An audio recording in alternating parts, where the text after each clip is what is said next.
The champagne flute slipped from my fingers when he bumped into me, shattering against the marble floor of the hotel ballroom. Everyone turned. The music stopped. Alexander Pierce, CEO of Pierce Enterprises, was inches from my face, his expensive suit now splashed with champagne. In that moment of mortification, I expected to be fired on the spot. Instead, his eyes locked with mine. Time froze, and then, somehow, in the confusion of apologies and movements, our lips met. Just for 3 heartbeats, an accidental touch that felt like destiny. I pulled away, face burning with embarrassment, and fled the company holiday party. By Monday morning, I was certain I'd be clearing my desk. Instead, I received a memo. Zara Michaels will now report directly to the CEO. And a handwritten note. I can't seem to think clearly unless you're in the room. Zara Michaels had always been invisible at Pierce Enterprises. Not literally, her presence was acknowledged, her work praised in muted tones, but in the way that truly mattered in the cutthroat world of corporate Manhattan. She was brilliant, but overlooked, essential yet unseen. The irony wasn't lost on her as she adjusted the delicate strap of her gown in the elevator, ascending to the 62nd floor of the Valmont, one of Manhattan's most exclusive hotels. Tonight, at the annual company gala, she'd spent 3 hours preparing to be noticed, only to arrive hoping to blend into the background. Such was the contradiction of being Zara, wanting recognition for her mind while simultaneously fearing the spotlight. "You deserve to be here," she whispered to her reflection in the mirrored elevator wall, watching as her breath created the faintest fog on the polished surface. The elevator chimed, interrupting her moment of self-affirmation. The ballroom opened before her like a scene from another world. Crystal chandeliers cast prismatic light across a sea of designer suits and dresses. Waitstaff glided between clusters of executives, offering flutes of champagne on silver trays. The room hummed with the practiced laughter of people who closed million-dollar deals over lunch. Zara accepted a champagne flute, grateful for something to occupy her hands. 5 years at Pierce Enterprises, and these events still made her palms sweat. 5 years of watching her marketing proposals be praised, then passed over. 5 years of Victoria Thornton, marketing director and Zara's immediate superior, presenting Zara's ideas as her own to thunderous applause. There she is, the wizard behind the Westlake campaign. Marcus, a junior copywriter with perpetually loosened ties and earnest eyes, appeared at her side. "It was a team effort," Zara replied automatically, the practiced modesty feeling bitter on her tongue. The Westlake campaign had been her concept from inception to execution. Victoria had merely nodded approval at the appropriate intervals before claiming credit at the board meeting. "A team effort where you did 95% of the work," Marcus countered, raising his glass in a small toast. "Some of us notice, Zara." She smiled, genuine appreciation warming her chest. "Thanks, Marcus." "He's here," Marcus whispered, his eyes darting toward the entrance. "The man himself." Zara didn't need to turn. She felt the shift in the room's energy, the subtle straightening of spines, the hushing of voices. Alexander Pierce had that effect, commanding attention without demanding it. At 38, he had transformed his father's struggling manufacturing company into a global marketing and media empire through sheer force of will and an uncanny ability to predict consumer trends. She had never spoken directly to him. Their interactions limited to group presentations where he sat at the head of the conference table, dissecting proposals with surgical precision, his questions always aimed at Victoria, never at Zara, despite her being the architect of the work under review. "I need another drink for this," Zara murmured, finishing her champagne in an uncharacteristically swift gulp. The bubbles tickled her throat, making her eyes water slightly. "Pace yourself," Marcus teased. Remember accounting's meltdown last year? But Zara was already moving toward one of the passing trays, needing distance from the gravitational pull Alexander Pierce exerted on the room. She navigated between conversations, nodding polite hellos, while avoiding being drawn into discussions that would inevitably turn to office politics, or worse, become networking opportunities where she'd be overlooked for more senior colleagues. The night progressed in a blur of superficial exchanges and strategic retreats to the edges of the ballroom. Zara checked her delicate wristwatch, a gift from her grandmother when she'd graduated with honors, noting she had endured the mandatory 2 hours of company celebration, enough time to be seen without being remembered. Perfect. She decided one last glass of champagne before calling her rideshare would be her parting gift to herself, a celebration of survival. The nearest waiter was across the room, standing near the massive windows that offered a panoramic view of the Manhattan skyline. Zara moved toward him, already imagining the quiet sanctuary of her apartment, shoes kicked off, the comfort of solitude. She didn't see Alexander Pierce until it was too late. He had backed up suddenly, engaged in conversation with the board chairman, unaware of her presence behind him. His broad shoulder connected with hers, the impact sending her off balance. The champagne flute tilted, then slipped from her fingers, shattering against the marble floor with a crystalline explosion that seemed to silence the entire ballroom. Conversations halted, the string quartet's music faltered. All eyes turned toward the sound, finding Zara frozen in horror, and Alexander Pierce, CEO of Pierce Enterprises, his impeccable suit now splattered with champagne. "I'm so—" Zara began, mortification burning through her veins. Alexander turned, his expression unreadable. He was taller up close than she had realized, his presence more commanding. His eyes, a striking shade that seemed to shift between blue and grey depending on the light, focused on her with an intensity that made her forget the rest of her apology. "You're Zara Michaels," he said, his voice lower and more textured than it sounded from across a conference room. Surprise fluttered through her chest. "You know my name." A slight curve touched the corner of his mouth. "I know the name of everyone who consistently produces exceptional work at my company." Before she could process this revelation, a server appeared with napkins. Alexander reached for one at the same moment Zara moved to help. Their bodies drew closer in the confusion of movements, the chaos of apologies and offers of assistance swirling around them, and then, through some cosmic alignment of chance and momentum, their lips met. 3 heartbeats. That was all. The briefest connection of skin against skin, accidental, unintentional, electrifying. Zara pulled back, shock paralyzing her. The room seemed to recede, sound becoming distant. Alexander's eyes widened almost imperceptibly, his composure slipping for just a fraction of a second before his professional mask slid back into place. "I'm so sorry," she whispered, horror mounting as she realized dozens of colleagues had witnessed the encounter. Without waiting for his response, she turned and fled, pushing past curious onlookers and concerned friends, ignoring Marcus calling her name. The elevator couldn't come fast enough. Zara pressed the button repeatedly, irrational tears threatening to spill. When the doors finally opened, she stumbled inside, pressing herself against the back wall, counting the seconds until the ground floor. Outside, the December air hit her flushed skin like a slap. She didn't wait for her rideshare, instead hailing the first taxi she saw and giving her address, in a voice that trembled only slightly. By the time she reached her apartment, she had composed a resignation letter in her head. There was no recovering from this. Kissing the CEO, accidentally or not, was career suicide.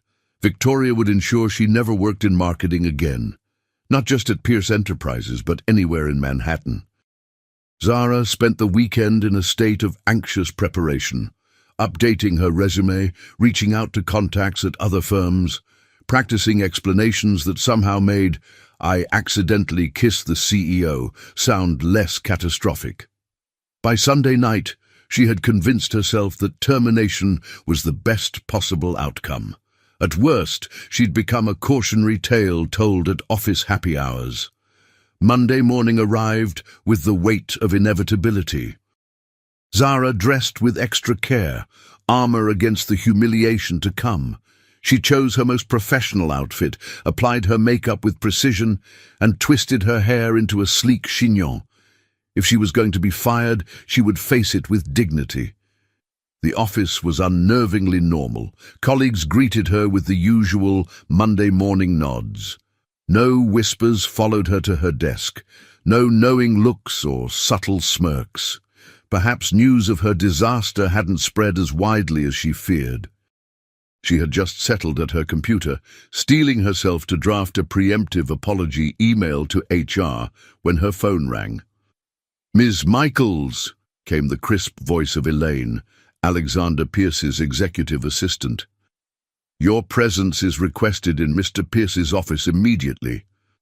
Here it comes, Zara thought, her stomach dropping. "I'll be right there."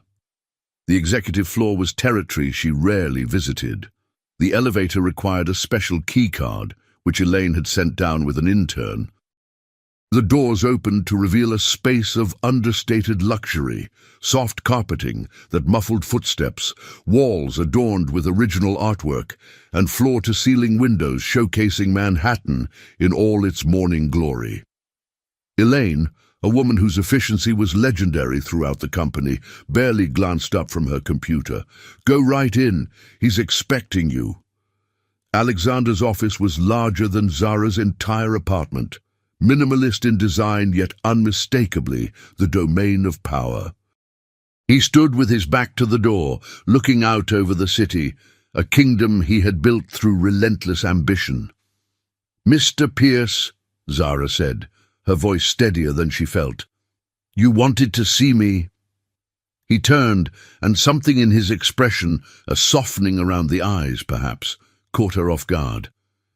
"Miss Michaels, thank you for coming." He gestured to the chair across from his desk. "Please, sit." She perched on the edge of the seat, hands folded in her lap to hide their slight trembling.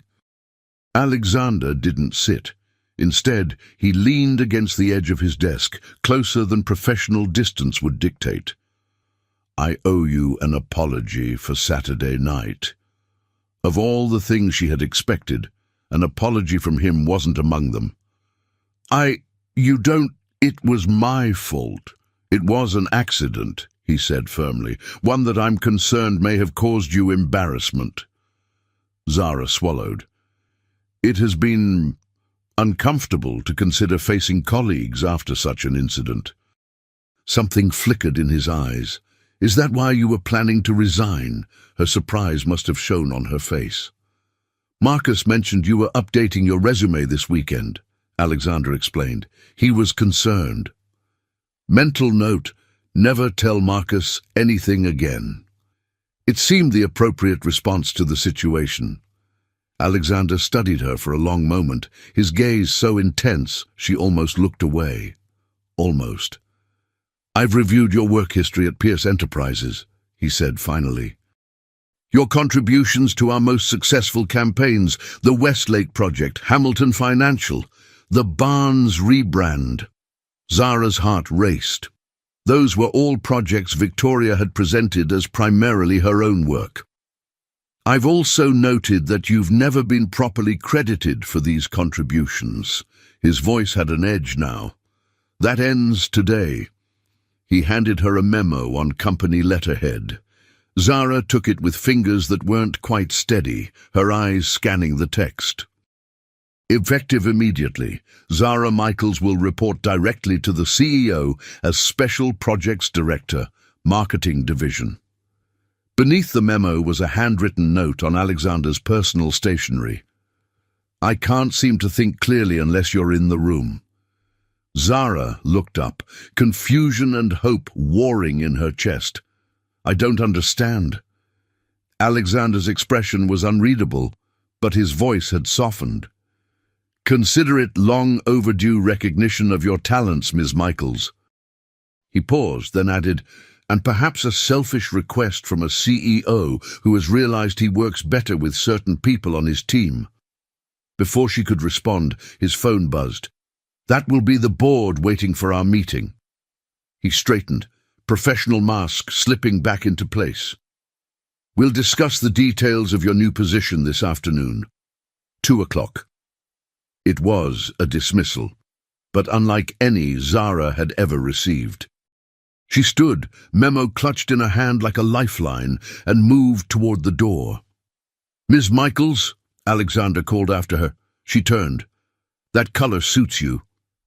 The compliment lingered in the air between them, laden with implications neither was ready to address. Zara nodded once and left, the weight of his gaze following her all the way to the elevator. As the doors closed, she looked down at the note again. "I can't seem to think clearly unless you're in the room." What had she stumbled into? And more importantly, how would she navigate the complex current now pulling her toward Alexander Pierce, a man who, until Saturday night, had existed in a different stratosphere? The elevator descended, but Zara's thoughts remained in the office above, with a kiss that shouldn't have happened and a man who suddenly couldn't work without her around. 2 weeks into her new position, and Zara still couldn't decide if it was a promotion or punishment. The glass-walled office adjacent to Alexander's came with a breathtaking view of Manhattan and a salary increase that made her rent seem manageable for the first time since moving to the city. But it also came with Alexander Pierce himself, an enigma wrapped in bespoke suits and unpredictable moods. Her new morning ritual began with coffee and emails, followed by Alexander's voice through the intercom. "Ms. Michaels, your perspective, please." Some days it was market analyses. Other days, campaign strategies. Today, it was the Hayes proposal, a potential client worth 8 figures annually. "The approach is wrong," she said, standing in his doorway, tablet in hand. She'd learned quickly that Alexander had no patience for hesitation or self-doubt. He wanted her unfiltered thoughts, delivered with conviction. His eyebrow arched. Victoria's team spent 3 weeks on this concept. And it shows.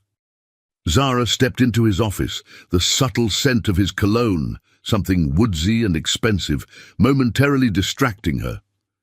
"It's textbook, safe, everything Hayes said they don't want." Alexander leaned back in his chair, watching her with that unnerving intensity that made her simultaneously self-conscious and emboldened. "What would you propose instead?" Zara took a breath and stepped forward, setting her tablet on his desk and pulling up the alternative concept she'd developed at 2 in the morning. She'd learned to anticipate his questions, preparing answers before they arose. Hayes doesn't need another polished campaign. They need disruption. She swiped through her presentation. Their competitors are all using the same aspirational messaging. We flip the script. Show the mess, the struggle, then the solution. Raw, authentic, something that punches through the noise. Alexander studied the mock-ups, his expression giving nothing away. Seconds stretched into a full minute of silence. Zara refused to fidget under his scrutiny. "This is why you're here," he finally said, his voice low and tinged with something like satisfaction. "You see what others miss." The praise, rare and unexpected, sent warmth blooming across her chest. "Thank you." "Don't thank me for stating facts." He stood, suddenly too close in the confines of his office. "Have this ready to present to Hayes on Thursday." "Victoria won't be pleased," Zara cautioned. "This undermines her entire approach." Something hardened in Alexander's expression. "Victoria reports to me, not the other way around. The best idea wins at Pierce Enterprises, always." He turned back to his desk, conversation clearly over. Zara retreated to her office, the weight of his approval and the looming confrontation with Victoria creating a complicated knot in her stomach. She didn't have to wait long for the fallout. Victoria appeared at her door an hour later, elegant in a tailored suit that somehow conveyed both femininity and ruthless ambition.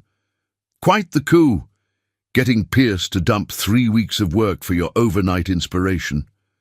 Zara met her gaze steadily. "It wasn't personal, Victoria. The Hayes brief specifically asked for something unexpected." "Nothing is personal in this business," Victoria replied, her smile not reaching her eyes. "But everything has consequences. Pierce might be temporarily dazzled by your fresh approach, but novelty fades, reliability endures." The threat, veiled as it was, hung between them. Victoria had been at Pierce Enterprises for 15 years. She had allies throughout the company, tentacles of influence that reached into every department. "I'm just doing my job," Zara said simply. Victoria's laugh was musical and cold. "Your job? Darling, no one quite knows what your job is. Special Projects Director? Created overnight after the company gala?" She leaned against the doorframe. "People talk, Zara. They wonder what exactly happened between you and Alexander that night." Heat crawled up Zara's neck, but she kept her expression neutral. "If you have concerns about my qualifications, I'm happy to review my portfolio with you." "Unnecessary. I'm quite familiar with your work." Victoria's emphasis made it clear she believed Zara had been taking credit for team efforts all along, the exact opposite of reality. "Just remember, Alexander Pierce has elevated and discarded more special projects than you've had job interviews. When this ends, and it will end, I'll still be here." She departed with the subtle scent of expensive perfume and malice lingering in the air. Zara exhaled slowly, centering herself. Victoria was threatened, which meant Zara was making an impact. She wouldn't let office politics distract her from the opportunity at hand. The rest of the week passed in a blur of preparation. Alexander insisted on daily briefings for the Hayes presentation, each session more intense than the last. He questioned every assumption, challenged every creative choice, pushed her to defend every element. It was exhausting and exhilarating. "You're holding back," he said on Wednesday afternoon, pacing behind her as she refined the presentation on his oversized monitor. "There's something more here you're not articulating." Zara fought the distraction of his proximity. "I'm concerned about the emotional hook. It's strong, but it might alienate their conservative board members." Alexander stopped directly behind her chair. She could feel his presence like a physical touch. "Hayes didn't come to us for safe. They came to us for results. Trust your instincts, Zara." The way he said her name, it was still new. This transition from Ms. Michaels to Zara that had occurred gradually over the past 2 weeks. Each utterance felt like crossing an invisible boundary. "The meeting's at 4 tomorrow," she reminded him. "I'll have the final version to you by 9 a.m. "We'll go over it together at 8, he countered. "In the conference room, no distractions." Thunder rumbled outside, punctuating his words. The forecast had predicted a major storm system moving up the coast, set to hit the city overnight. Already the sky was darkening prematurely, casting Alexander's office in dramatic shadows. "I should finish this before the weather gets worse," Zara said, saving her work. "The subway will be chaos." Alexander glanced out at the gathering storm. "Take the company car. I need you focused on Hayes, not drenched and delayed by public transportation." The offer surprised her. "That's not necessary. It wasn't a suggestion." He returned to his desk, already moving on to his next task. "Andrew will meet you downstairs at 7. This too was part of the puzzling arrangement. Alexander's occasional unexpected displays of consideration. Small moments that contradicted his reputation as a demanding, unsentimental leader. Zara gathered her things, pausing at his door. "Thank you. For the car. He looked up, his expression softening momentarily. 8 a.m., Zara, not a minute later. I've never been late, she reminded him. The ghost of a smile touched his lips. Another reason you're still here. The company car was a sleek black sedan with butter-soft leather seats and a driver who seemed to anticipate traffic patterns before they developed. Zara used the ride to finalize notes on her tablet, grateful for the quiet efficiency. Her apartment welcomed her with familiar comfort, a space she'd curated carefully on a previously limited budget. Art books stacked beside vintage finds from weekend flea markets. Photographs of her family in copper frames, the worn leather chair that had belonged to her father, an English professor who'd instilled in her a love of words and their power. She kicked off her heels and padded to the kitchen, pouring a glass of wine as lightning flashed outside her windows. The storm was arriving faster than predicted, sheets of rain now lashing against the glass. Zara changed into leggings and an oversized sweater, settled into her chair with her laptop, and lost herself in refining the presentation. Hours passed, marked only by the increasing ferocity of the storm and the steady depletion of her wine. By midnight, she had perfected the Hayes pitch, addressing all of Alexander's concerns while maintaining the bold approach that had captured his attention. Satisfaction warmed her chest as she closed her laptop. Tomorrow would be challenging. Victoria would be present at the Hayes meeting, silently rooting for failure. But Zara felt prepared. More than prepared. Confident. Her phone chimed with a text message. Unusual for the late hour. It was from Alexander. The Hayes board has moved tomorrow's meeting to 9 a.m. to avoid the worst of the storm. I need you in the office by 7. Car will pick you up at 6:30. Zara stared at her phone, processing the implications of a presentation now just 7 hours away.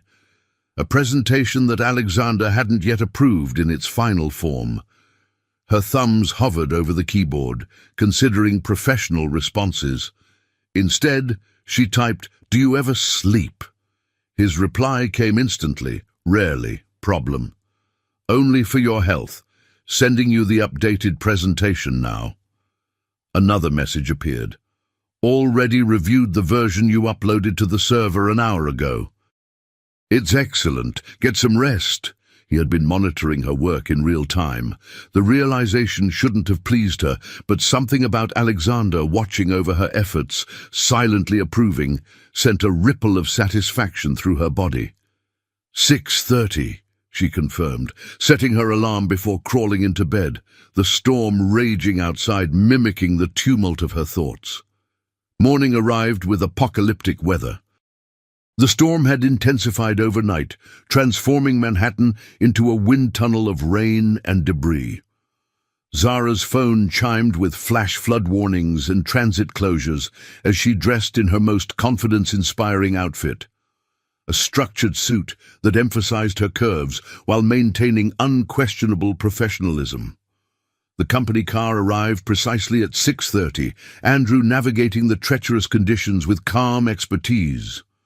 The normally 20-minute journey took 45, but they reached the Pierce Enterprises building just as the clock struck 7:15. The lobby was eerily empty, most employees wisely staying home given the weather alerts. Zara took the executive elevator to the top floor, expecting to find Alexander already impatient with her weather-induced delay. Instead, she found him standing at the window, watching the storm with an expression she'd never seen before, something almost like appreciation for the raw power on display.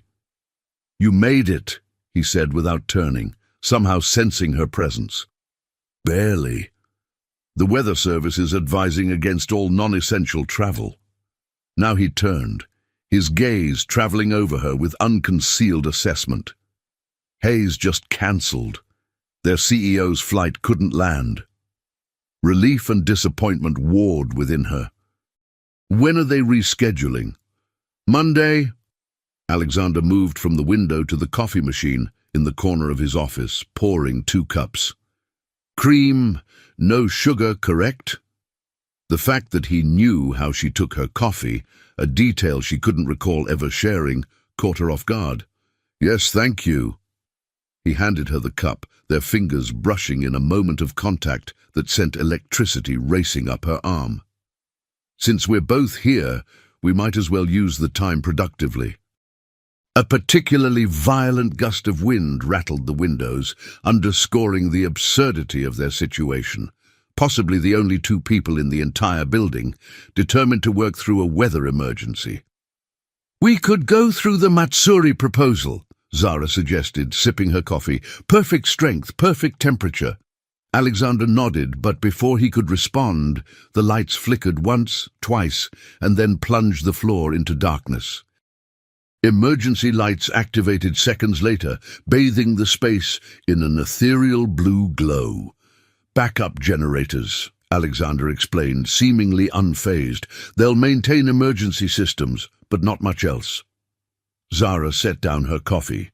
We should probably leave while we still can. The elevators won't be operational, he finished. We're better off waiting it out here. The storm is supposed to peak in the next hour, then taper off. Trapped in his office during a blackout, with the man whose accidental kiss had altered the trajectory of her career. I suppose we could work analog, she said, trying to maintain professionalism despite the increasingly intimate setting. I have printouts of the Matsuri brief in my office. Alexander's phone illuminated, casting sharp shadows across his features.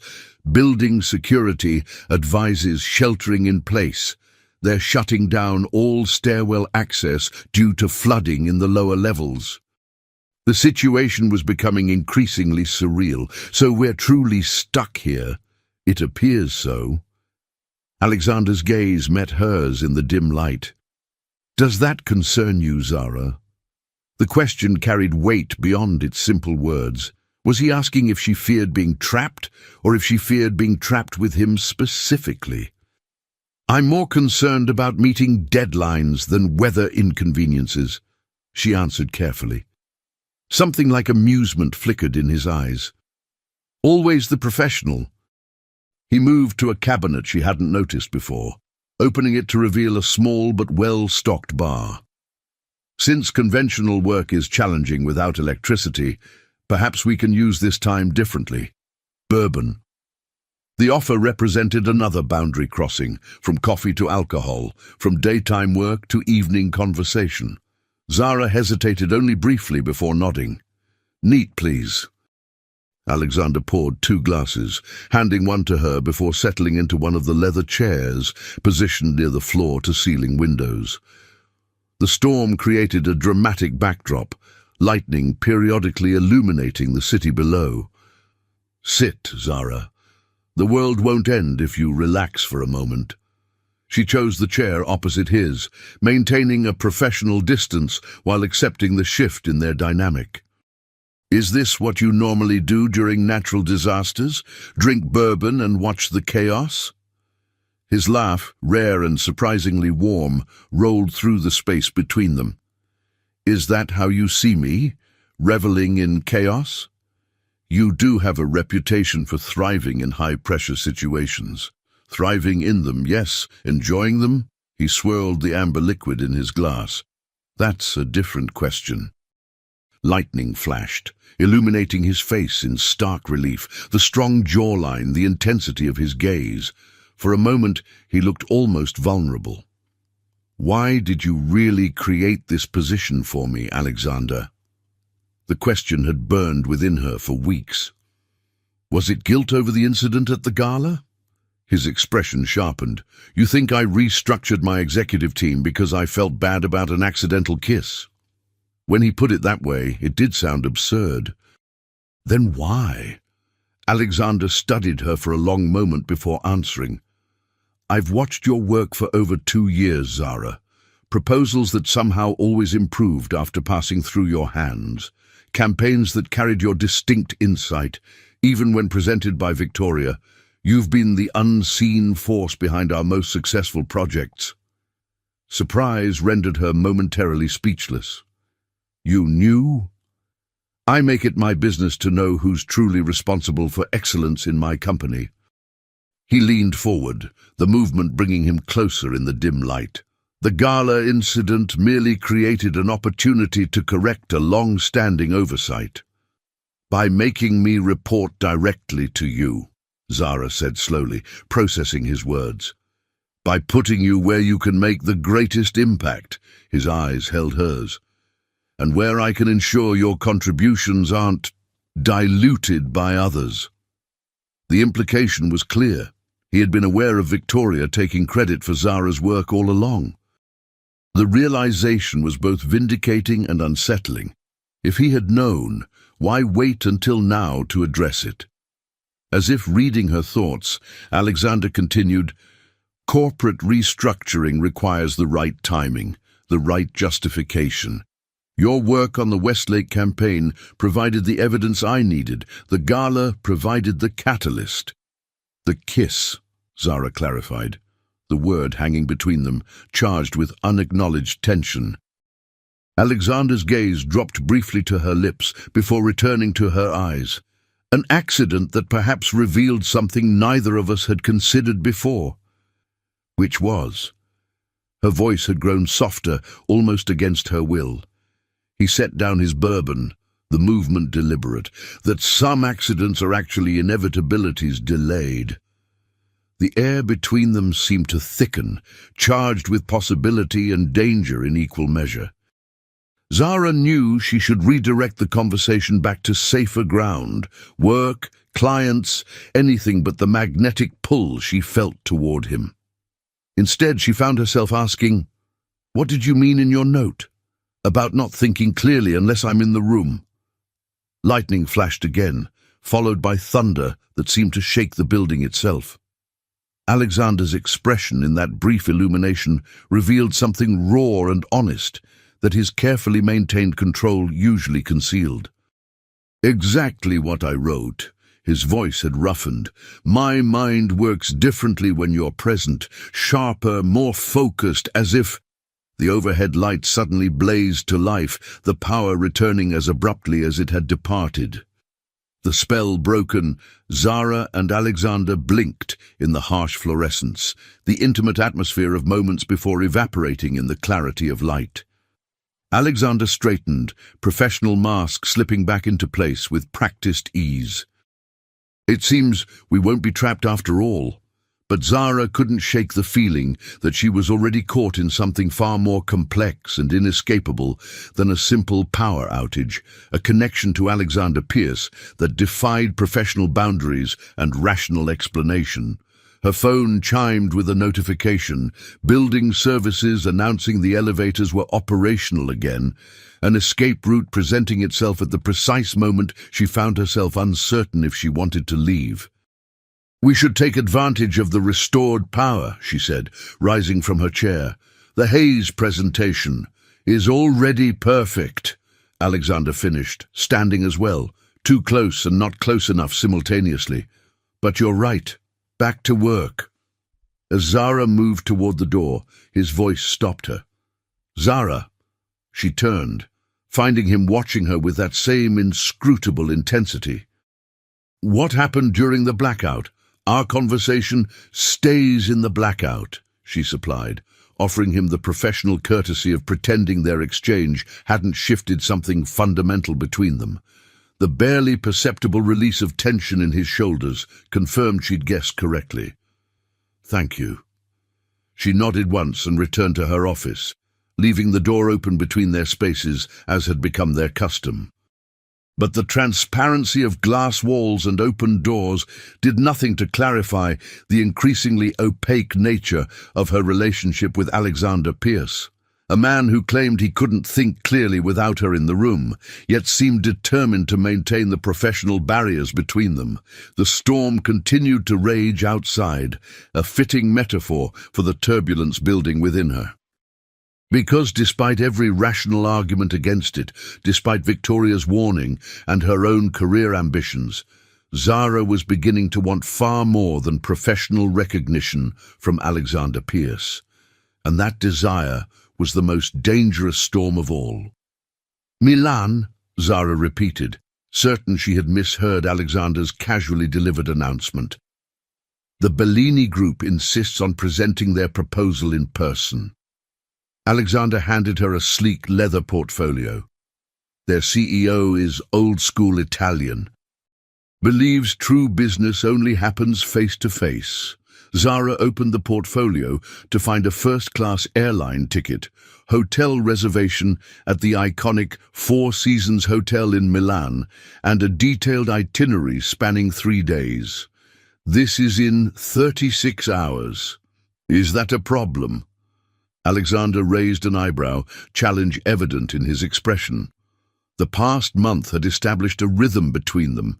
His impossible expectations, her consistent delivery, mutual respect, growing with each successful project. But international travel together crossed yet another line in their evolving relationship. No problem, she replied, closing the portfolio with deliberate calm. Though I'm surprised Victoria isn't handling this. European luxury brands are usually her territory. Something flickered across Alexander's face. Victoria is valuable to this company, but the Bellini Group specifically requested the team behind the Hayes campaign. That's you.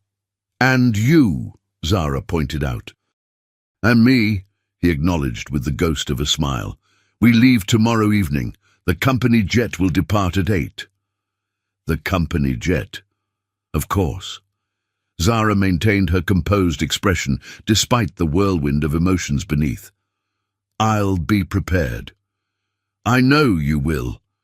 His confidence in her, stated so matter-of-factly, sent warmth blooming through her chest. The Bellini account would put us in a new echelon of luxury partnerships. I'm counting on you to help make that happen. Indeed, after he left her office, Zara released a shaky breath.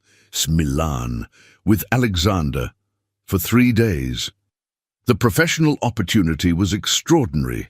The Bellini Group represented old-world Italian luxury, their endorsement opening doors throughout European markets. The personal complications were significant. Since the storm and blackout 3 weeks ago, something had shifted between them, a current of awareness that hummed beneath their professional interactions. Neither acknowledged it directly, but it existed in lingering glances, in fingers that brushed during document exchanges, in late nights working side by side when the rest of the building emptied. Victoria had noticed. Her cold civility had morphed into strategic undermining, forgetting to include Zara in crucial emails, scheduling conflicting meetings, spreading subtle implications about how Zara had earned her position. Nothing overt enough to address directly, but the pattern was unmistakable. Zara pushed these thoughts aside, focusing instead on preparation. She spent the next 24 hours immersed in research, Bellini's history, their market position, their competitors. By the time her car arrived to take her to the private airfield, she felt intellectually prepared, if emotionally uncertain. The company jet gleamed under the airfield lights, sleek and sophisticated, like everything associated with Alexander Pierce. He was already aboard when she arrived, engaged in conversation with the pilot, his back to her as she ascended the stairs. "Ms. Michaels has arrived," the flight attendant announced discreetly. Alexander turned, and something in his expression as he took in her appearance made her glad she'd chosen the elegant travel outfit, wide-legged black pants and a cream silk blouse that complemented her skin tone perfectly. "Zara," he greeted, gesturing to the cabin. "Make yourself comfortable, we'll be taking off shortly." The interior was a study in understated luxury. Buttery leather seats, polished wood surfaces, ambient lighting that created an atmosphere of exclusive intimacy. Zara settled into one of the oversized chairs, accepting a glass of sparkling water from the attendant. "First time on a private jet?" Alexander asked, taking the seat across from her. "Is it that obvious?" His smile was unexpectedly boyish. "You're hiding it well, but there was a moment of wonder when you first stepped aboard." It's, she glanced around the cabin, different from economy class. That surprised a genuine laugh from him. I would imagine so. The engines hummed to life beneath them, the vibration subtle yet thrilling. Alexander secured his seatbelt as the pilot announced their imminent departure. Zara followed suit, trying to appear nonchalant about the entire experience. Once they reached cruising altitude, the attendant reappeared. "Dinner will be served in 20 minutes, Mr. Pierce. Would you prefer the salmon or the fillet?" "The fillet," he answered, then looked to Zara. "Unless you'd prefer it? Salmon is fine," she said, though she would have chosen the fillet had he not spoken first. It was a small sacrifice, meaningless really, yet it exemplified the constant calculations she made in his presence. When to stand firm, when to yield, how to navigate the complex power dynamics between them. Alexander seemed to read her thoughts. "You wanted the fillet. The salmon will be excellent, I'm sure." He studied her for a moment, then turned to the attendant. "We'll both have the fillet." After the attendant departed, Zara asked, "How did you know?" "You hesitated, barely noticeable, but there." His gaze was disconcertingly perceptive. "You don't need to make small concessions, Zara. Not with me." Something about the intimacy of the cabin, the altitude, the isolation from the rest of the world, made her bolder than usual. "Don't I? Isn't business built on strategic concessions?" "Business, yes. But this," he gestured between them, "works because neither of us concedes what matters." The ambiguity of this hung between them. Their professional partnership, their evolving friendship, the unnamed attraction that neither acknowledged directly. Dinner arrived, saving her from responding. The meal was exquisite, the conversation gradually shifting from Bellini to broader topics: design philosophy, architectural trends, the cultural differences between American and European luxury markets. Alexander was surprisingly knowledgeable about art history, Zara about classical literature. They discovered unexpected common ground in their appreciation for complexity and craftsmanship. 2 hours into the flight, with empty plates removed and the cabin lights dimmed for overnight travel, a different kind of conversation emerged, more personal, less guarded. "How did you end up in marketing?" Alexander asked, swirling amber liquid in a crystal tumbler. "Your background was in comparative literature, wasn't it?" Zara's surprise must have shown on her face, because he added, "I reviewed your personnel file when creating your position." "Of course you did," she murmured, unsure whether to be flattered or unsettled by his thoroughness. "Yes, literature was my first love. Stories, how they're told, how they move people." "And that translates to marketing?" "The best marketing tells a story," she explained, passion warming her voice. "It creates a narrative people want to be part of." I realized I could apply my understanding of narrative structure, emotional arcs, and symbolism to help brands connect with audiences. Alexander nodded slowly. "That explains the distinctive quality of your work. You're not selling products, you're inviting people into stories." His understanding, so precise and appreciative, touched something deep within her. "What about you? Was Pierce Enterprises always the plan?" A shadow crossed his features. "The expectation, certainly. Whether it was my plan—" He trailed off, gazing at the darkened window.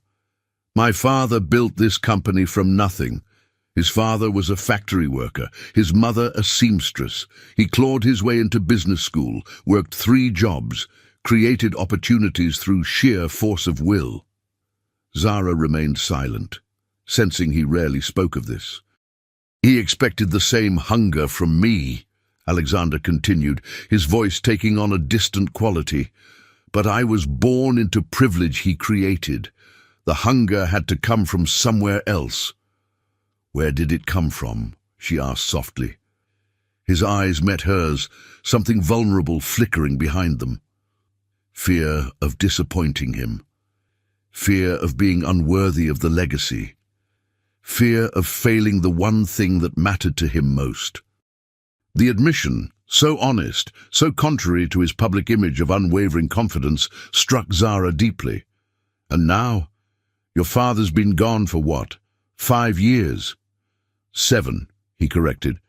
And now, the company has become my own. But the fear remains, different, but present. 8,000 people depend on Pierce Enterprises for their livelihoods, their families, their futures. The weight of that responsibility. He trailed off, seeming almost surprised by his own candor. It's not a burden many would understand, Zara said, careful not to offer empty reassurance. Alexander Pierce didn't need platitudes. He needed acknowledgement of the complexity he carried. No, he agreed, studying her with renewed intensity. But you do, don't you? You understand weight. The perception in his statement caught her off guard. What makes you say that? The way you carry yourself, always prepared, always 3 steps ahead. The constant awareness in your eyes. He leaned forward slightly. What weight do you carry, Zara? Perhaps it was the altitude, the darkness, the liminality of being suspended between continents. But Zara found herself answering with unusual honesty. The weight of proving myself, constantly, excessively. She took a sip of her sparkling water, gathering her thoughts. As a black woman in corporate America, I don't get the luxury of being average. I have to be exceptional just to be considered adequate. One mistake isn't a learning opportunity, it's confirmation of doubts people already harbor. Alexander listened with complete attention, his expression contemplative. My father is a professor of literature, she continued. He always told me that in every story, certain characters have to work twice as hard for half the recognition. He warned me I would be one of those characters in the corporate narrative. And was he right? Alexander asked quietly. Until recently, unquestionably. Zara met his gaze directly. 5 years at Pierce Enterprises, watching Victoria present my ideas as her own, being the team player who makes everyone else look good while remaining invisible myself. You're not invisible anymore, Alexander said, his voice dropping to a lower register that sent shivers across her skin. No, she acknowledged, I'm not, and that presents its own challenges. Such as? Visibility comes with scrutiny. Questions about how I earned my position. Assumptions that have nothing to do with my capabilities and everything to do with... She gestured vaguely between them, unwilling to articulate the office rumors directly. Understanding darkened Alexander's expression. Victoria. Among others, Zara confirmed. It's not personal. It's what happens when established hierarchies are disrupted. It is personal, Alexander countered, unexpected heat in his voice. It's deliberately malicious, and it stops now. His protective instinct while touching concerned her. Please don't intervene. That would only validate the rumors and undermine my authority. Alexander studied her for a long moment before nodding slowly. As you wish, but know that it's not lack of concern that motivates my restraint. I know, she said softly, the acknowledgement hanging between them, an admission that something beyond professional respect existed in the space they shared. The flight attendant appeared, breaking the moment. We'll be beginning our descent in approximately 30 minutes, Mr. Pierce. May I take your glass? The interruption reset their boundaries, both straightening slightly, professional personas sliding back into place. Yet something had changed, confidences exchanged, vulnerabilities revealed. The carefully maintained distance between them had narrowed. Milan greeted them with golden morning light and crisp autumn air. A sleek black Mercedes awaited them on the tarmac, whisking them directly to the Four Seasons Hotel, the historic building, originally a 15th-century convent, now offered unparalleled luxury while maintaining architectural integrity. "We have meetings beginning at 2 this afternoon," Alexander informed her as they entered the ornate lobby. "That gives you 4 hours to refresh and prepare." Zara nodded, taking in the soaring ceilings, the impeccable detailing that spoke of centuries of refined taste. More than enough time. Their suites were adjacent but separate, a professional distance maintained despite the intimate conversations of the flight. After a shower and change into one of the carefully selected outfits she'd packed, Zara spent the remaining hours reviewing their presentation and familiarizing herself with Italian business customs. When Alexander knocked precisely at 1:30, she was ready, composed, prepared, and determinedly professional despite the lingering awareness of their overnight confidences. "You look," he began, then paused, seemingly reconsidering his words. "Ready." She was certain that wasn't what he had originally intended to say, but she accepted the neutral compliment with a nod. "As do you."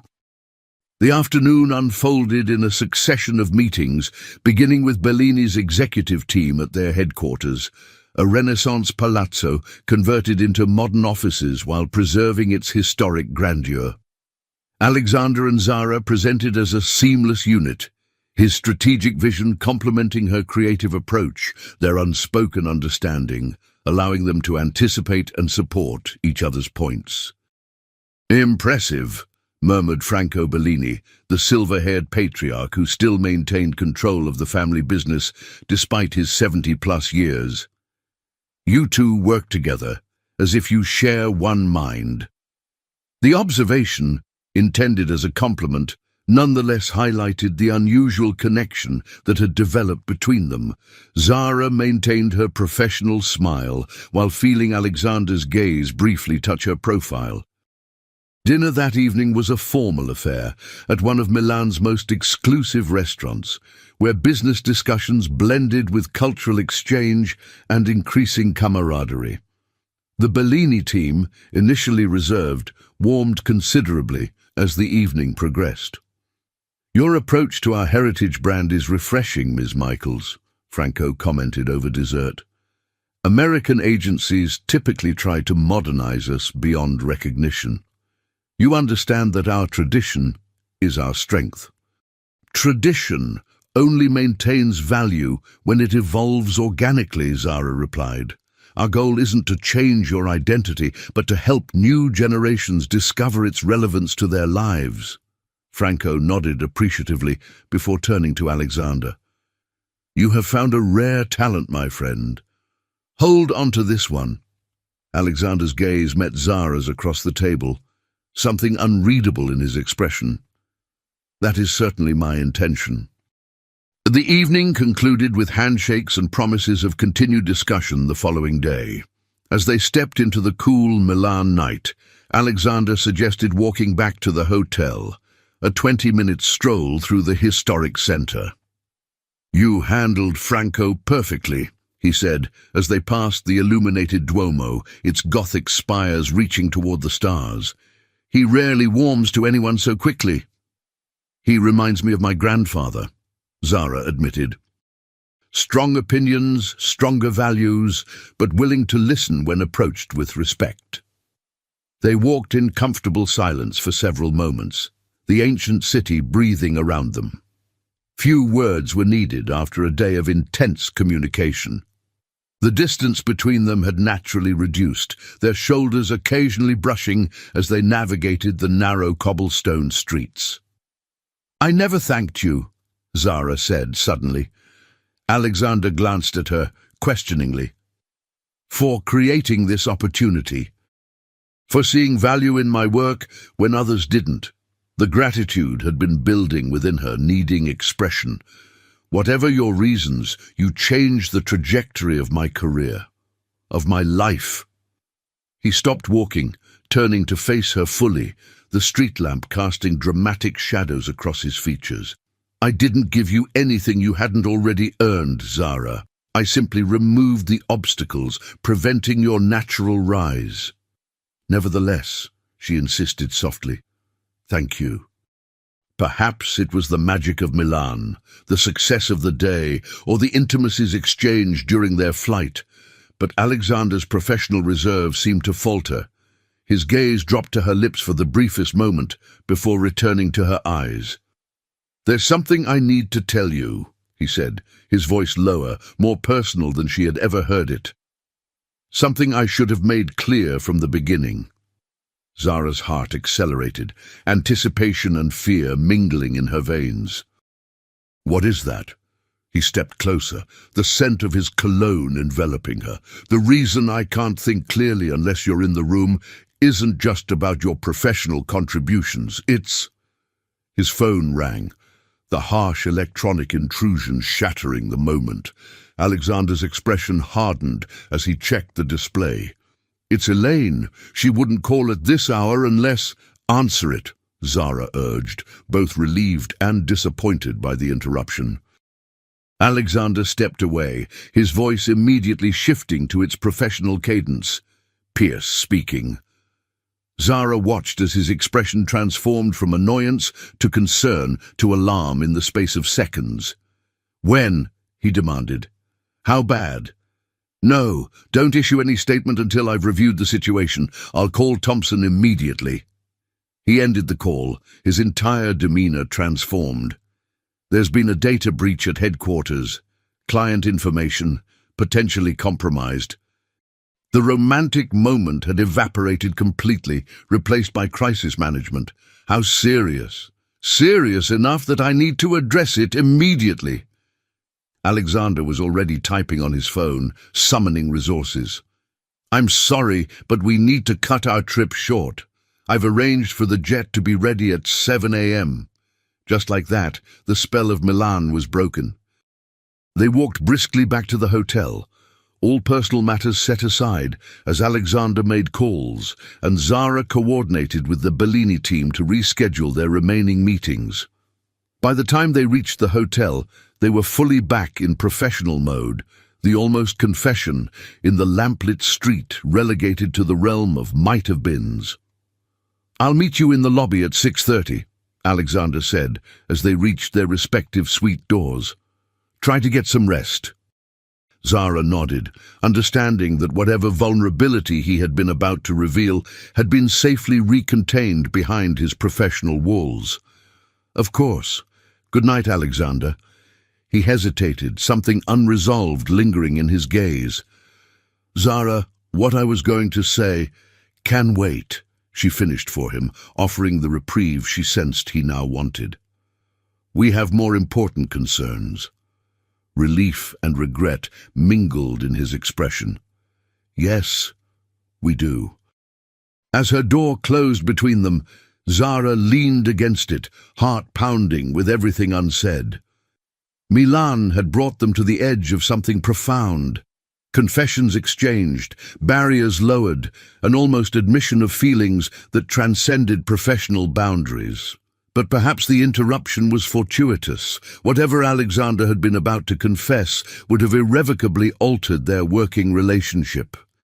And despite the undeniable attraction, despite the connection that seemed to deepen with each passing day, Zara couldn't afford to risk the career opportunity she had fought so hard to secure. She moved to the window, gazing out at the ancient city with its secrets and histories.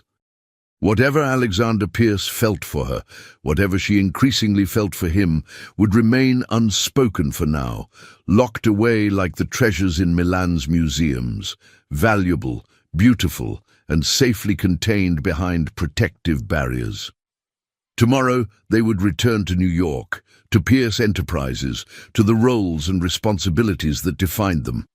Whatever had almost happened in the shadow of the Duomo would remain in Milan, and might have been as fleeting and enchanting as the Italian moonlight. Yet as she prepared for bed, Zara couldn't shake the feeling that some confessions, once nearly spoken, could never be completely withdrawn. They lingered in the air like perfume, invisible but undeniably present, changing everything while changing nothing at all. The Pierce Enterprises headquarters was in crisis mode when they returned from Milan. The data breach, while contained before causing catastrophic damage, had rattled client confidence and dominated Alexander's attention. Security teams worked around the clock. Emergency meetings filled the calendar. The Milan trip, with its intimate conversations and almost confession, seemed like a dream from another life. Zara threw herself into damage control, developing a communication strategy that acknowledged the breach without causing panic. Alexander approved her approach without discussion, their interaction now strictly professional, efficient, focused, and devoid of the connection that had flourished in Italy. 3 days after their return, Victoria appeared in Zara's doorway, her smile sympathetic in a way that immediately triggered Zara's suspicions. "Quite the homecoming," Victoria said, gesturing to the chaos beyond the glass walls. "Milan feels like a lifetime ago." Zara maintained a neutral expression. "The Bellini group has been understanding about the rescheduling. We haven't lost any ground." "Good to hear." Victoria stepped further into the office, lowering her voice. "Listen, I wanted to give you a heads up. The board is asking questions about the timing of the breach." "What do you mean?" Victoria's expression was a masterpiece of concerned collegiality. "Just that it's an unfortunate coincidence. You and Alexander both out of the country when it happened. Some people are wondering if it was opportunistic." The implication crystallized immediately in Zara's mind. "If you have something to say, Victoria, say it directly." "I'm on your side, Zara." Victoria's eyes widened in practiced innocence. "I'm simply letting you know what's being whispered. Perception matters in this building." "Thank you for your concern," Zara replied, her tone making it clear the conversation was over. Victoria lingered a moment longer. "I admire your composure. Truly." Her parting smile didn't reach her eyes. "Let me know if you need anything." Alone again, Zara released a slow breath. Victoria's warning was actually a threat, subtle enough to maintain deniability, clear enough to convey intention. The game had escalated. Zara spent the afternoon buried in work, pushing Victoria's insinuations from her mind. Around 7, when the office had emptied of all but the most dedicated, Alexander appeared at her door. "A moment?" he asked, his expression inscrutable. She followed him to his office, noting the tension in his shoulders, the tightness around his eyes. Something had happened. "Close the door, please," he said, remaining standing behind his desk, creating physical and psychological distance between them. Zara complied, apprehension building in her chest. "What's wrong?" Alexander placed a folder on the desk between them. "This was sent anonymously to the board 2 hours ago."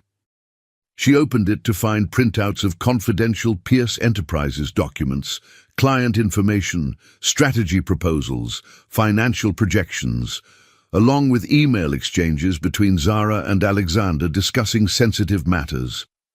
"I don't understand," she said. Confusion genuine. "Keep looking." The next page showed an email that appeared to be from her personal account to an address she didn't recognize, with several confidential documents attached. The subject line read, "As requested, information on Pierce Enterprises vulnerabilities." "This is fabricated," Zara said, ice forming in her veins. "I never sent this." "The board has asked me to investigate," Alexander said, his voice strictly professional. "The timing, right before the data breach, raises obvious concerns." Zara stared at him, disbelief giving way to a deeper, more painful realization. "You think I did this?" "I didn't say that." "You didn't have to." The subtle shift in his eyes told her everything. Despite everything they'd shared, despite their connection in Milan, he harbored doubt. "You're actually questioning my loyalty." "I'm doing my job, Zara." His tone had an edge she'd never heard directed at her before. "Someone leaked confidential information that endangered this company. The evidence points to your account. Evidence that anyone with technical skills could have manufactured." She closed the folder, pushing it back across the desk. "I thought you knew me better than this." A flicker of uncertainty crossed his features. "What I know is that I'm responsible for this company and everyone in it. I can't ignore serious allegations, regardless of my personal feelings." The hesitation before personal feelings was like a knife between her ribs. Whatever had almost happened in Milan, whatever connection had been growing between them, had proven insufficient against the first real test. "I see." Zara straightened her spine, dignity overcoming hurt. "Then I'll save you the trouble of investigating. I resign, effective immediately."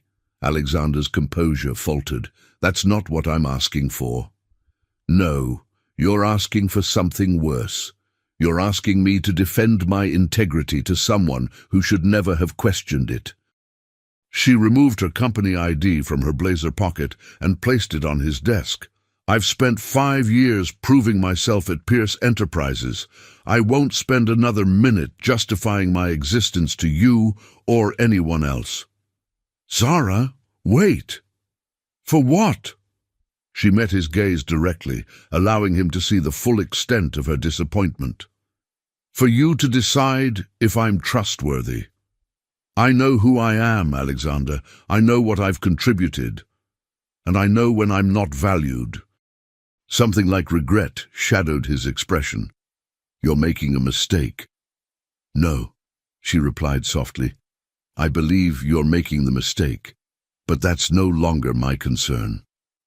With that, she turned and walked out of his office, head high, despite the breaking of her heart. She collected her personal items quickly, ignoring curious glances from the security team working late. By the time she stepped into the elevator, she had already mentally drafted her LinkedIn update and listed potential companies to contact.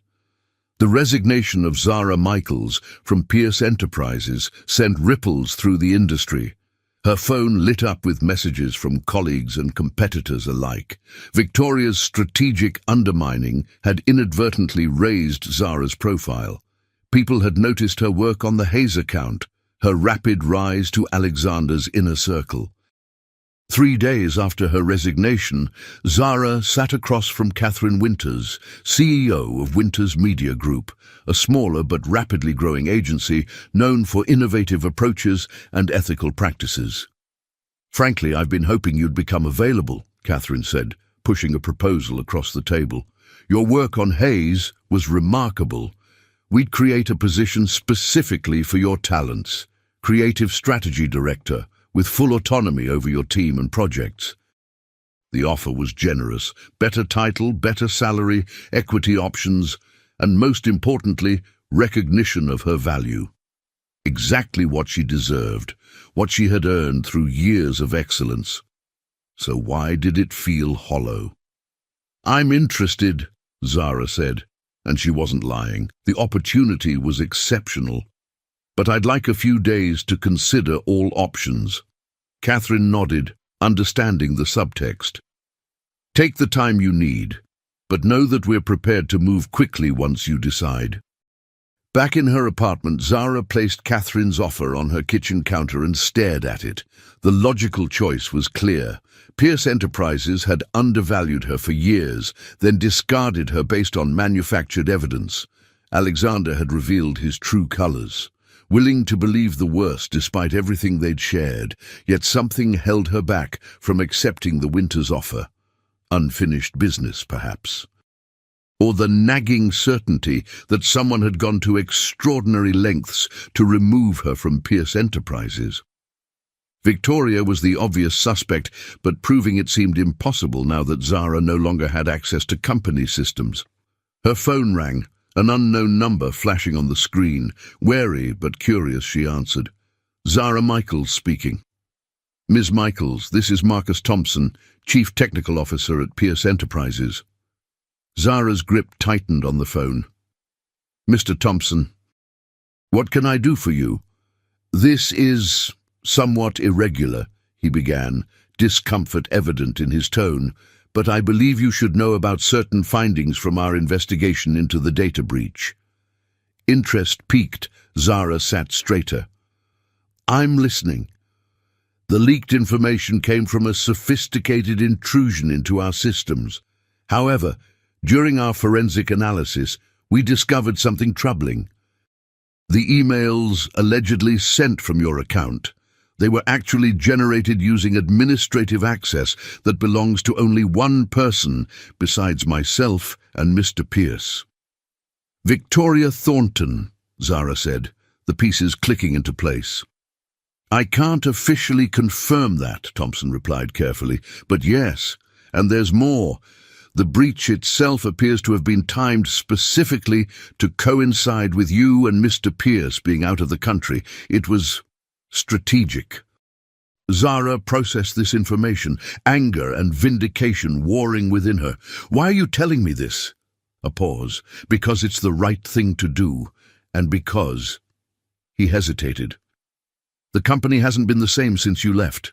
The Hayes campaign is faltering, Bellini is reconsidering their commitment, and Mr. Pierce is, well, he's not himself. That's hardly my problem anymore, Zara replied, though something twisted in her chest at the mention of Alexander. Perhaps not. But I thought you deserved to know the truth. Thompson's voice softened. For what it's worth, many of us believe you were treated unfairly. After ending the call, Zara paced her apartment, mind racing. Victoria had orchestrated an elaborate scheme to discredit her, exploiting her absence in Milan and the subsequent data breach. The question was why? Professional jealousy seemed too simple an explanation for such calculated malice. Her phone rang again. This time, the number was familiar, one she had purposely not saved in her contacts after deleting it 3 days ago. Alexander. Her finger hovered over the decline button, pride warring with curiosity. After 4 rings, curiosity won. Yes, she answered, deliberately cool. Zara. His voice was rough, as if he hadn't slept well. We need to talk. I believe we said everything necessary during my resignation. No, he countered, an edge of desperation breaking through his usual control. We didn't. I've discovered things have come to light that change everything. I need to see you. Zara closed her eyes, steeling herself against the effect his voice still had on her. Whatever you've discovered doesn't change the fact that you didn't trust me. You're right. The admission, so immediate and unqualified, caught her off guard. I made a terrible mistake, one I need to address in person, not over the phone. Pride told her to refuse, to make him suffer the consequences of his doubt. But a deeper part of her, the part that had connected with him in Milan, that had glimpsed the vulnerability beneath his careful control, wanted answers. Fine. Tomorrow morning, Riverside Park, near the 79th Street entrance, 9 o'clock. I'll be there. Relief colored his voice. Thank you. She ended the call without responding, unwilling to give him the satisfaction of hearing the conflict in her voice. Setting her phone down, Zara looked again at Catherine Winter's offer. The wise choice would be to sign it immediately, to move forward without looking back. But wisdom and emotion rarely traveled the same path. Tomorrow, she would hear what Alexander had to say. Then she would decide which direction her future would take. The morning dawned clear and crisp, autumn asserting itself in the vibrant colors of Riverside Park. Zara arrived precisely at 9, wrapping her coat tighter against the chill as she walked along the Hudson River. Alexander was already there, standing at the railing overlooking the water. Without the power suit, without the trappings of corporate authority, he seemed almost vulnerable, a man rather than a CEO. He turned as she approached, eyes lighting with something that might have been hope. You came. I said I would. Zara maintained her distance, both physically and emotionally. What did you need to say? Alexander drew a deep breath. I've terminated Victoria's employment with Pierce Enterprises. This was not what Zara had expected. Why? Because she orchestrated the entire situation, the falsified emails, the strategic timing of the data breach, all of it. Thompson's team found irrefutable evidence. His expression darkened. She'd been planning it for months, waiting for the perfect opportunity. Our trip to Milan provided it. Why would she go to such lengths? Power, position. Alexander's jaw tightened. And personal vendetta. Apparently she viewed you as a threat from your first day. When I created your position, reporting directly to me, she saw it as confirmation that you were replacing her. I never wanted her position, Zara said, shaking her head at the absurdity. No, you created your own. Alexander took a step closer. That was even more threatening to her. Zara absorbed this information, the final pieces falling into place. So now you know I didn't betray the company. I knew it before we found the evidence, he admitted quietly. I knew it the moment you walked out of my office. The doubt. It wasn't about you, Zara. It was about my own fears, my responsibility to the company, my inability to separate my personal feelings from professional judgment. The confession hung between them, raw and honest. Zara studied him, seeing the regret etched in the lines around his eyes, the sleepless nights evident in the shadows beneath them. Why are you telling me this? She asked finally. Victoria's gone. The truth is established. What more is there to say? Alexander's composure faltered, revealing the depth of emotion he typically kept so carefully controlled. Everything is falling apart without you. The Hayes campaign is floundering. Bellini is reconsidering. Every project you touched is suffering from your absence. I'm sure you'll find someone capable to replace me, she replied, though the knowledge that her contributions had been so essential satisfied something deep within her. That's just it, Alexander said, frustration edging his voice. You're irreplaceable, not just professionally, but... He trailed off, seeming to search for words that had never come easily to him. But what? Zara pressed, needing to hear him articulate what had remained unspoken between them for too long. But personally, he finally said, voice dropping lower. What I was going to tell you in Milan, before we were interrupted, it wasn't just about your professional value, it was about us, about what happens when you're in the room. The clarity I feel isn't just about work, Zara. It's about everything.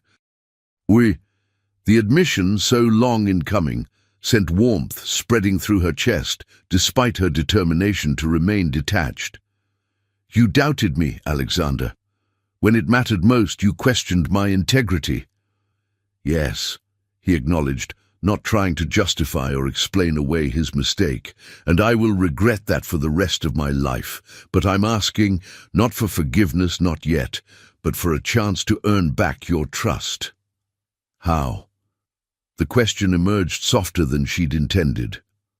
Alexander reached into his coat pocket, withdrawing a folded document. I've drawn up a new position.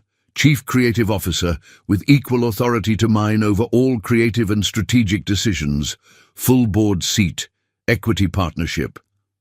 Zara took the document, scanning its contents with growing disbelief. The terms were unprecedented.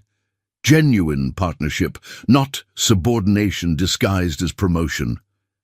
This isn't about keeping you at Pierce Enterprises, Alexander continued. It's about recognizing what should have been acknowledged long ago, that the company's success is as much your vision as mine. The offer was everything Zara had ever worked for, everything she deserved. Yet she hesitated, looking up from the document to meet his gaze. And what about the other part, the personal clarity you mentioned?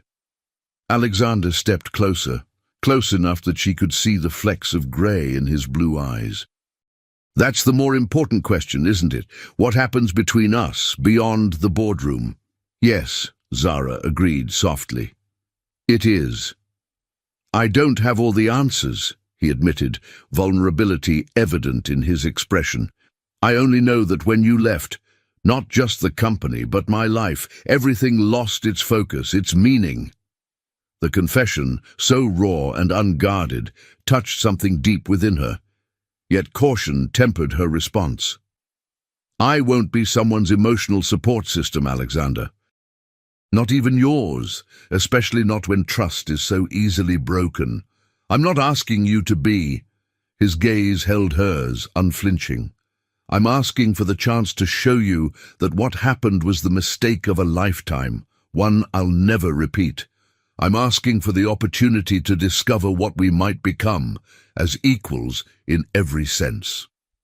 The autumn breeze swept between them, carrying the scent of the river and the promise of change. Zara considered Catherine Winter's offer, waiting on her kitchen counter. A clean slate, a fresh start, the safer choice. Then she looked at Alexander, this complicated man who had hurt her deeply, yet now stood before her without pretense or power, offering not just professional recognition, but personal vulnerability.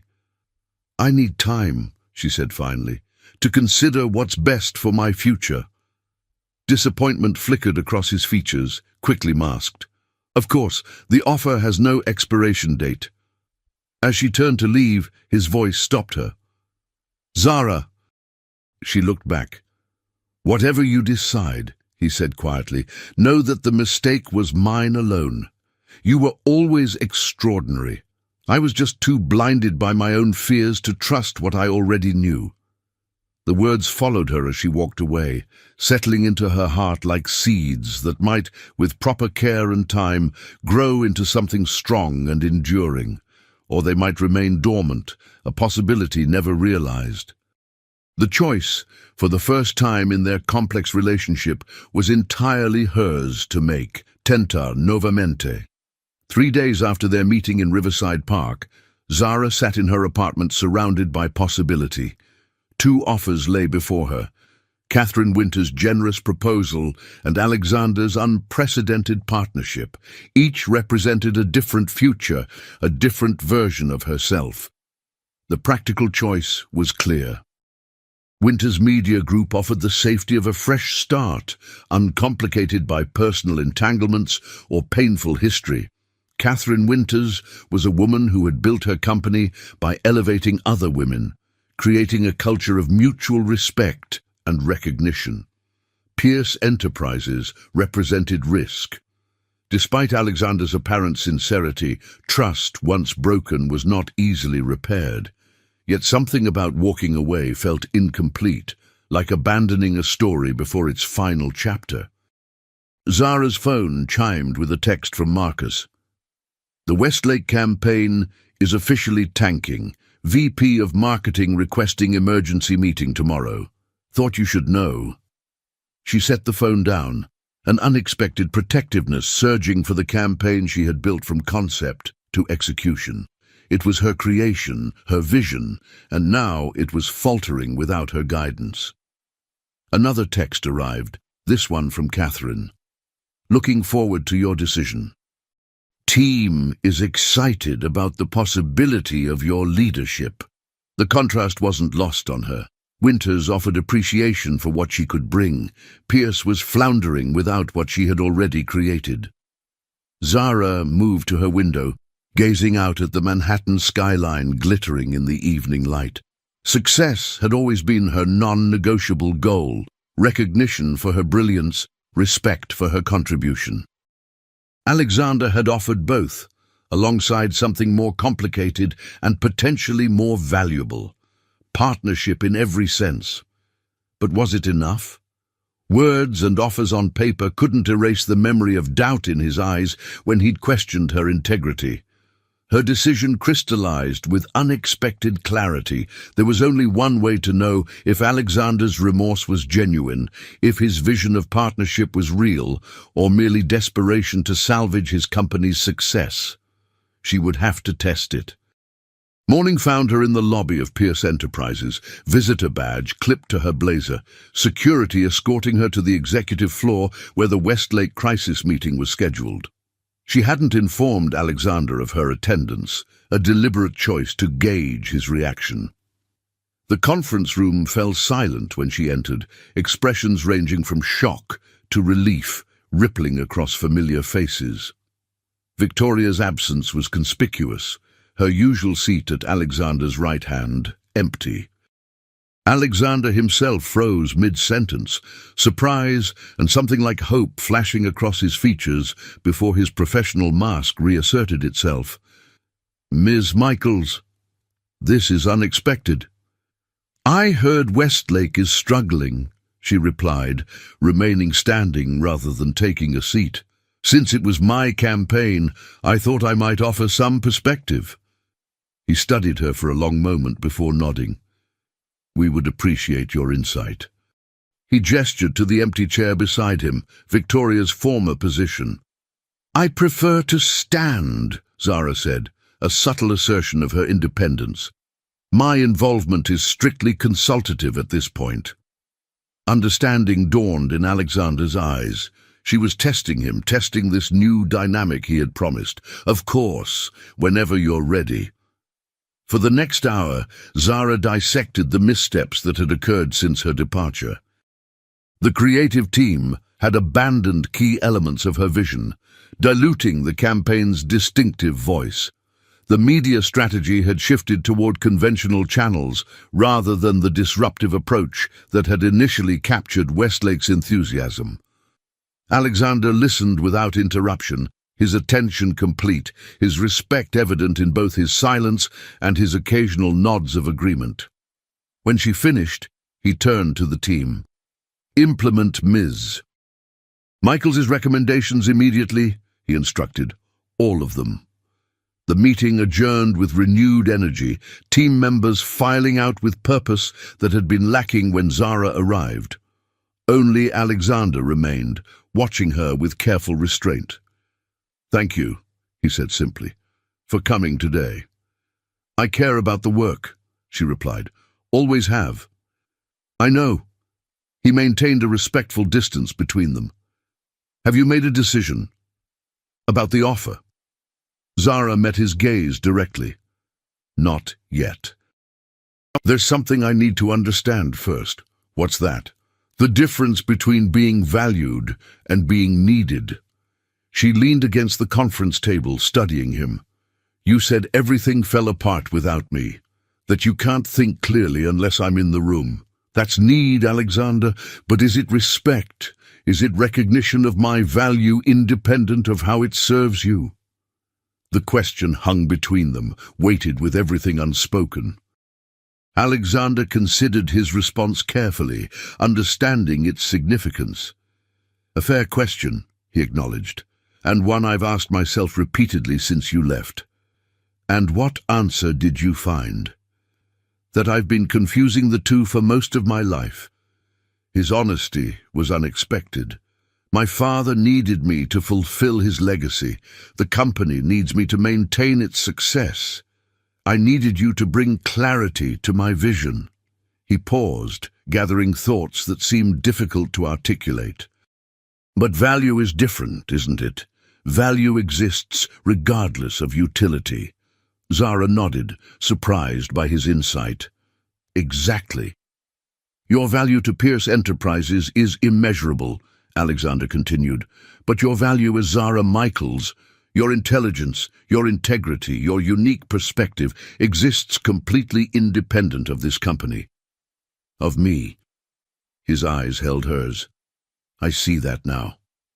The recognition, so precisely what she had always sought, touched something deep within her. Yet she maintained her composure, unwilling to be swayed by words alone. "Pretty speech," she said, though without malice. "But how do I know it's not just what I want to hear? What you need to say to get back the golden goose?" A smile, unexpected and genuine, touched his lips. "You don't. That's the problem with trust once broken, isn't it? Words become suspect." He moved toward the door, pausing before exiting. "Actions are all that remain." He left her alone in the conference room, making no attempt to persuade her further. The ball remained firmly in her court, exactly where she needed it to be. Over the next week, Zara observed from a distance as Alexander implemented every recommendation she had made for the Westlake campaign. More surprisingly, he publicly credited her as the campaign's architect in an industry publication, acknowledging that the recent struggles coincided with her departure from the company. Catherine Winters called, gentle pressure in her voice. "We need your decision, Zara. Other firms are circling. I can't hold this position indefinitely." "2 more days," Zara promised. "You'll have my answer then." The annual autumn gala for Pierce Enterprises clients and partners arrived, the same event where, months ago, an accidental collision had changed the course of Zara's life. Though no longer employed by the company, she had received an invitation with a handwritten note from Alexander.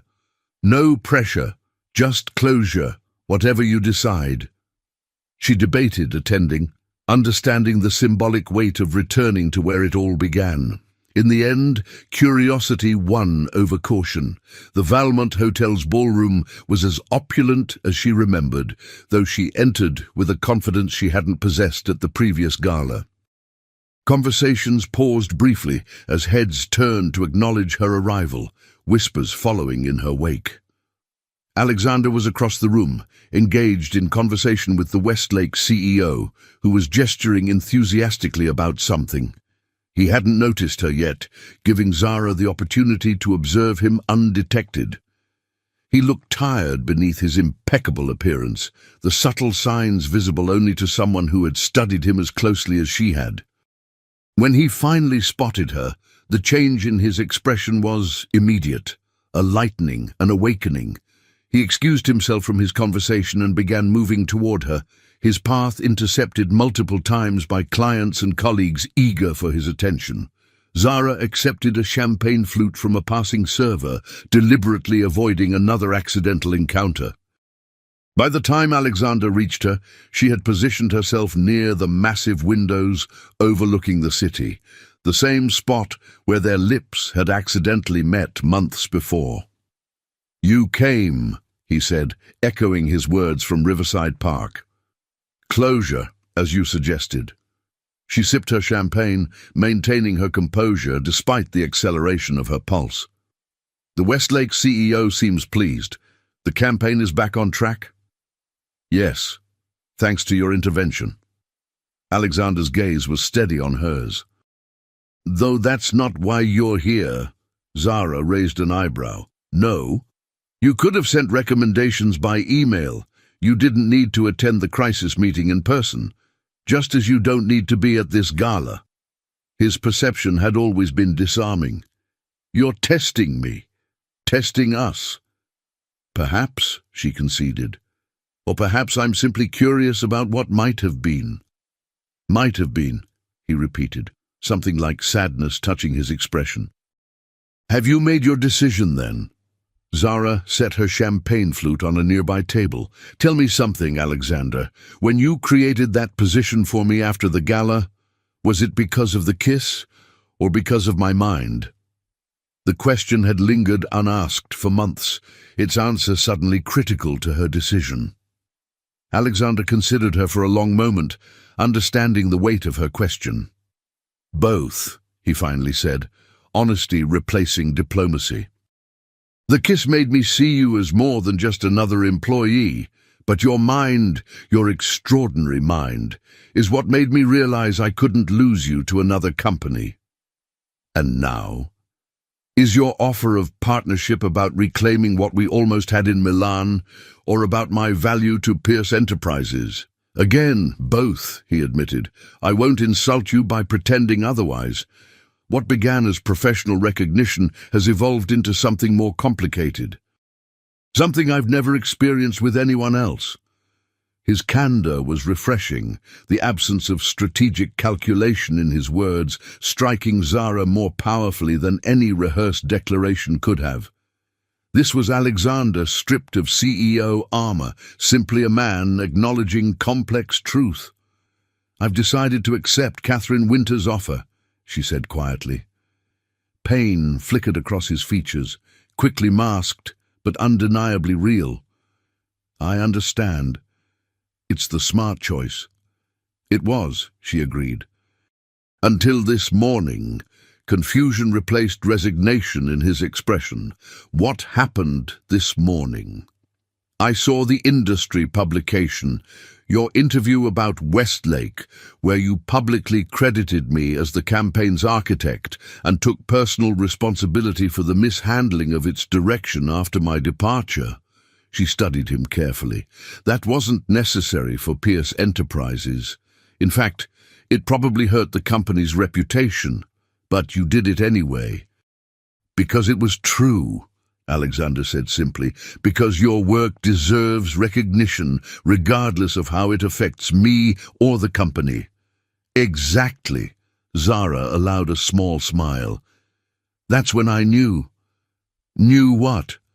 That you understand the difference between value and need. She took a step closer, the distance between them narrowing physically and emotionally. I called Catherine this morning and declined her offer. Hope dawned in Alexander's eyes, though he contained it carefully. Does that mean? It means I'm considering your offer of partnership, she clarified, with conditions. Name them. Complete professional equality. My name alongside yours in all company communications. Shared decision-making authority. Alexander nodded without hesitation. Done. And personally, Zara continued, I need time. Trust isn't rebuilt overnight.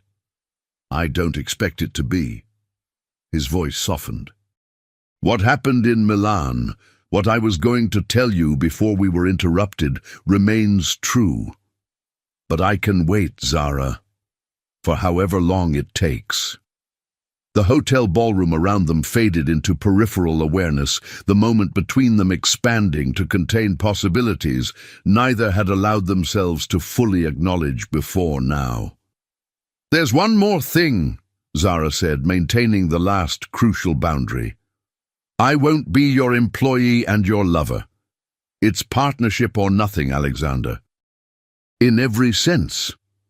Understanding dawned in his expression. Hence the Chief Creative Officer position, equal authority, equal stake. Exactly. Alexander extended his hand, the gesture deliberately professional, despite the personal undercurrents. Partners, then, in every sense that you're ready for. Zara accepted his hand, the contact sending familiar electricity through her palm. Partners. The moment stretched between them, loaded with memory and possibility. Then a chime sounded, announcing the beginning of the evening's presentations.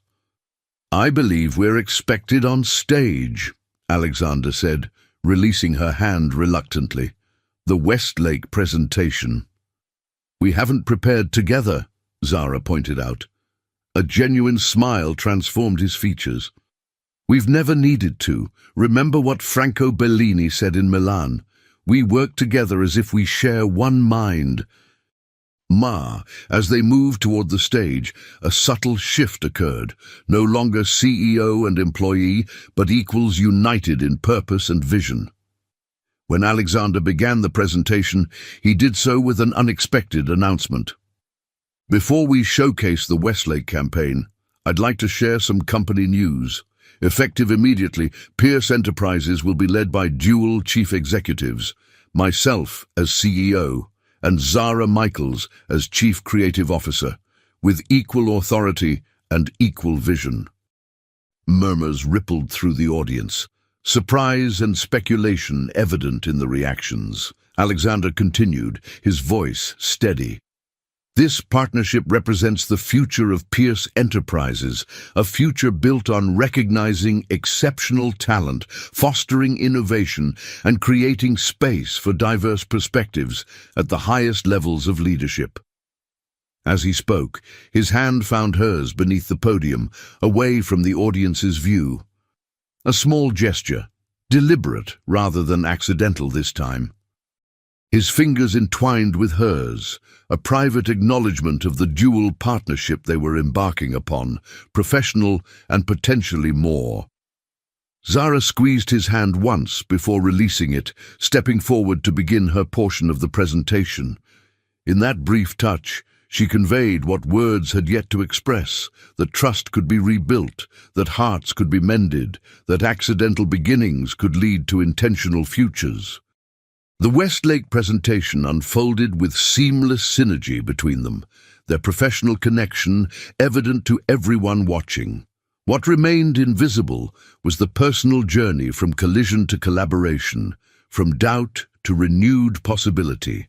Later, as champagne flowed and congratulations surrounded them, Alexander leaned close to whisper, "Still accidental." Zara smiled, the first genuinely uninhibited smile she had offered him since Milan. "No," she replied softly. "This time it's entirely deliberate." In the reflection of the ballroom's massive windows, they stood side by side, equals in power and purpose. The accidental kiss that had started their journey now transformed into an intentional partnership, one built not on need or utility, but on mutual value, respect, and the promise of something extraordinary unfolding between two people who finally saw each other clearly, not as CEO and employee, not as man and woman, but as equals with separate strengths, united in the recognition that together they were greater than the sum of their parts. The night stretched before them, and beyond it, a future neither had imagined when a champagne flute had shattered against marble months before. A future where an accidental kiss had led to the most deliberate choice either had ever made.